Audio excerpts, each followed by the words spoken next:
जितने ज्यादा हम सिंक होके चलेंगे पेपर पैटर्न से, उतना वहां हमें फेमिलियर सा महसूस होगा। मैं कौन सा कर सकता हूँ, कौन सा इसमें से टफ है, टाइम कंज्यूमिंग है, जो मेरे समय को खा जाएगा, उसको आप सबसे पहले एलिमिनेट कर दें। जब भी आप पढ़ते हो तो एक फॉरगेट साइकिल होता है या एक अटेंशन साइकिल भी होता है, जो कुछ समय बाद आपको भूलने पर मजबूर कर देता है या फिर आपका कॉन्सेंट्रेशन लेवल कम कर देता है।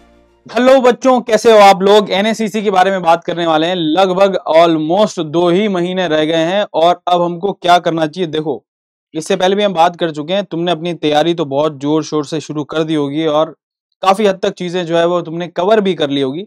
लेकिन यहां से हम देखें तो एक ऐसा समय आता है जब बच्चे थोड़े से या तो परेशान होना शुरू होते हैं या फिर दिवाली आने वाली होती है तो थोड़ा छुट्टी वाला मन हो जाता है। तो मेरे प्यारे दोस्तों, क्या क्या चीजें आपको ध्यान देनी है और छोटी छोटी बातें जो कहने सुनने में तो एकदम ऐसा लगता है जैसे भाषण है, लेकिन काम बहुत शानदार करती है, उसके बारे में बात करते हैं।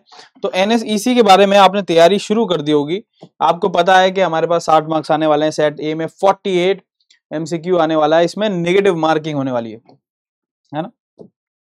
तो यहाँ पर हमको चाहिए होगा रिस्क मैनेजमेंट, कि आप कौन सा क्वेश्चन अटेम्प्ट कर रहे हैं, कौन सा छोड़ रहे हैं। दूसरा, सेट भी जो है वो हमारा बहुत बढ़िया है, मल्टी करेक्ट है, लेकिन इसमें कोई भी नेगेटिव मार्किंग नहीं होने वाली। तो हम इस बात को भी देखेंगे, अगर आप सबसे पहले जा रहे हैं तो हमें सबसे पहले अटेम्प्ट क्या करना चाहिए। कॉमन सेंस है, अगर हम देखें तो हम पहले उन्हें इंश्योर कर लें जिसमें नेगेटिव मार्किंग क्या है, कम। तो इसका मतलब सेट बी जो है वो आपको सबसे पहले अटेम्प्ट करना चाहिए। फिर उसके बाद यहाँ देखें तो हमारे पास एनएसईसी की तैयारी के लिए हमें क्या क्या चाहिए, नॉलेज चाहिए और टेक्टिकल डिसीजन भी लेनी पड़ेंगे। देखो, मैंने पहले भी आपको बताया कि एनएसईसी का लेवल जो है वो जेईई मेन से थोड़ा ऊपर होता है, लेकिन आपको टाइम थोड़ा रिलेटिवली कम मिलता है। इसलिए आपको एम्फेसिस करना पड़ेगा कि आप कितनी आसानी से और जल्दी क्वेश्चंस जो है वो सॉल्व कर पाएंगे। तो कितनी जल्दी कर पाएंगे, इस पर सबसे चीजें डिपेंड करेगी। अब अगर मैं यहाँ देखूं तो आपको कैसे कैसे चीजें ध्यान देनी है, जरा देखें। फिजिकल जो है वो 11 का 65% पार्ट प्ले करता है।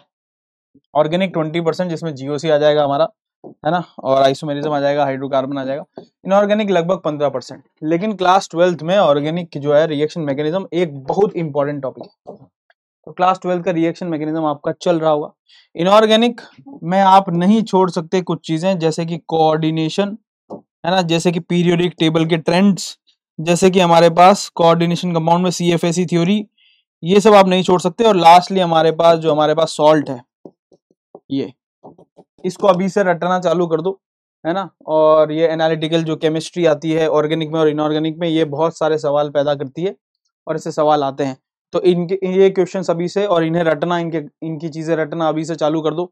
और ये जो कॉन्सेप्चुअल चीजें हैं वो तो बहुत इंपॉर्टेंट है ही। एम्फेसिस जो करेंगे अब हम आज से, वो क्लास 12th की ऑर्गेनिक में और 11th की फिजिकल, इस पर आपको बहुत समय देना है अब।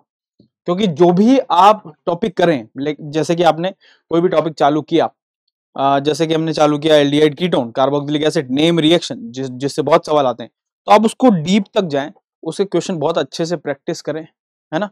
एडवांस लेवल तक अभी मैं जाने को नहीं बोल रहा हूँ, in the sense JEE advance level के टाइप ऑफ क्वेश्चन आप न करें, मगर जेईई मेन और ओलंपियाड लेवल के जो क्वेश्चन है, पीवाईक्यूज, वो आप बहुत ज्यादा अटेम्प्ट करें। ठीक है, जितने ज्यादा हम सिंक होके चलेंगे पेपर पैटर्न से, उतना वहां हमें फेमिलियर सा महसूस होगा। तो ऐसा नहीं करना है अभी कि हम जेईई एडवांस कर रहे हैं, आईएनसीएचओ के क्वेश्चन अभी कर लें। अगर आप इस समय सोच रहे हो कि मेरे को एनएसईसी जस्ट क्वालिफाई करना है, और आपको अगर ऐसा लग रहा है कि मैं क्वालिफाई करने के करीब हूं, तो आपको इन क्वेश्चंस की प्रैक्टिस जो है वो ज्यादा करनी चाहिए। क्वेश्चन का डिफिकल्टी प्रोफाइल अगर हम देखें तो लगभग 18% जो है वो डायरेक्ट सवाल आते हैं। डायरेक्ट सवाल आएंगे, आप देखेंगे इनऑर्गेनिक के सवाल हो गए, ऑर्गेनिक के सवाल है, आसान सवाल आते हैं बिल्कुल, है ना। डेटा एनालिसिस करके या ग्राफ के थ्रू एनालिसिस करके, कॉन्सेप्ट इंटीग्रेट करके सवाल आते हैं लगभग 60%, 58%। और मल्टी स्टेप रीजनिंग या प्रॉब्लम सॉल्विंग के जो सवाल आते हैं वो लगभग 24% आते हैं, है ना। तो स्ट्रेटेजी हमारी क्या होनी चाहिए कि भाई बहुत ज्यादा इस समय हम बहुत ज्यादा ऐसा नहीं हो कि हम बहुत ज्यादा डिफिकल्टी लेवल, एडवांस लेवल, या फिर हम देख रहे हैं आईएनसीएचओ लेवल के क्वेश्चन अभी कर रहे हैं। अगर आप कर सकते हैं, आपने प्रीवियस पहले से तैयारी कर रखी है या पिछले साल एनएसईसी दिया है, तो यस, आप उस पर फोकस कर सकते हैं कि हम उतना हम कर चुके हैं, अब आईएनसीएचओ के लिए प्रैक्टिस कर रहे हैं, जैसा कि हम कुछ बच्चों को करा भी रहे हैं।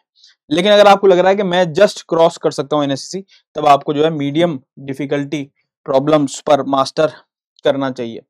और एनसीईआरटी जो है वो है ही को बहुत ही बढ़िया है, लेकिन उसके साथ साथ आपको ओलंपियाड लेवल की प्रॉब्लम्स आपको करनी चाहिए।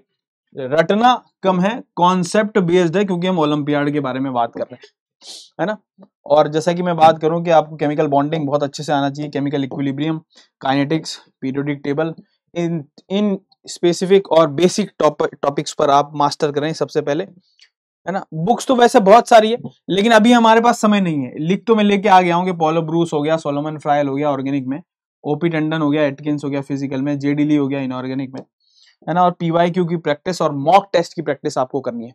तो इन किताबों को तो अभी तो हमको छोड़ ही देना है।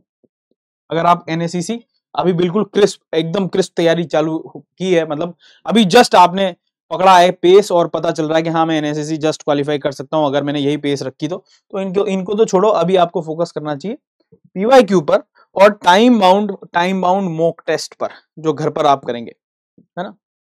और क्या क्या है, आपको जो है 3 घंटे कम से कम जो है वो केमिस्ट्री में देने पड़ेंगे अलग से, ओलंपियाड केमिस्ट्री में। ऑब्वियसली आपकी स्कूल भी चल रहे होंगे तो वो पढ़ाई भी आपको करनी है, तो इससे सिंक होकर ही आपको पढ़ाई करनी है।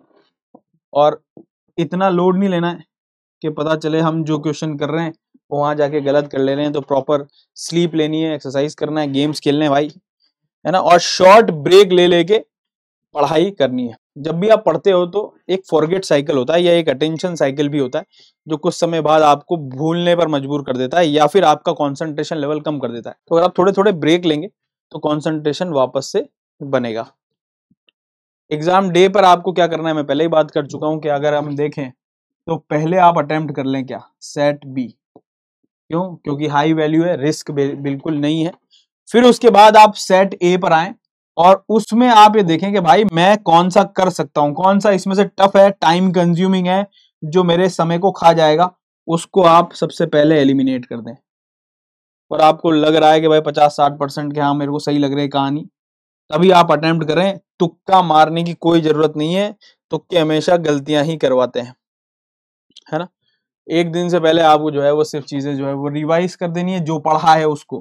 अगर आपको लग रहा है कि कुछ 1-2 चैप्टर हैं फिजिकल के, 1-2 चैप्टर हैं ऑर्गेनिक के लास्ट के मेरे से छूट रहे हैं, तो उन्हें पूर्णतया छोड़ दें। मैं ये नहीं कह रहा हूं कि आपको कोई चैप्टर छोड़ना है, लेकिन अगर लास्ट तक आप लगे रहे नए क्वेश्चन पढ़ने में, वो बेकार है। कंपेयर के आप ये करें कि जो आपने पढ़ा है उसे रिवाइज करें और उन पर अच्छे क्वेश्चन की प्रैक्टिस करें। अगर कोई चीज लग रही है कि हाँ ये छोटे टॉपिक हैं, इनको छोड़ा जा सकता है, तो आप उसे छोड़ दें अगर छूट रहा है तो, क्योंकि समय नहीं होता है ना। डीप ब्रीदिंग और विजुअलाइजेशन की प्रैक्टिस करें कि मैं पेपर में बैठा हूँ, एग्जाम दे रहा हूँ, है ना। ऐसा ना हो कि उस समय जो है वो चीजें आपके दिमाग में कुछ और चलने लग जाए। तो इसकी प्रैक्टिस करना चालू करेंगे, भाई एग्जाम हॉल में बैठा हूँ और एग्जाम दे रहा हूँ, है ना। एडमिट कार्ड वगैरह, मटेरियल वगैरह सब लेके जाएं और 7 से 8 घंटे मस्त सोएं। अगर कंक्लूजन देखें तो एनसीईआरटी और ओलंपियाड लेवल प्रॉब्लम्स करना है बस अभी यहाँ से 2 महीने, ठीक है। हाई यील्ड एरिया जो है वो क्लास 12th की ऑर्गेनिक है और क्लास 11th की फिजिकल है दोस्तों। और स्ट्रेटेजी अगर मैं देख लूं यहाँ पर, तो आपको हमने कहा है कि डिफरेंट डिफरेंट अप्रोच रखनी है सेट ए के लिए और सेट बी के लिए। सेट बी को सबसे पहले अटेम्प्ट करें और सेट ए में एलिमिनेट करें वो सवाल जो टाइम कंज्यूम कर सकते हैं, और उन्हीं सवाल को अटेम्प्ट करें जिसमें 100% आपको लग रहा है कि मैं सही मार्क करूंगा। तो सक्सेस जो है वो 3 चीजों से मिलती है दोस्तों। आप सबसे पहले आप नॉलेज एक्वायर करते हैं, फिर टैक्टिक्स लगाते हैं और फिर शांत दिमाग से क्वेश्चन पेपर को सॉल्व करते हैं। तो मुझे लगता है कि अगर ये सी चीजें आपके मन में होंगी तो सक्सेस आपके कदमों पर होगी। दिस इज इट, मिलते हैं अगले सेशन में। Bye bye, take care, see you.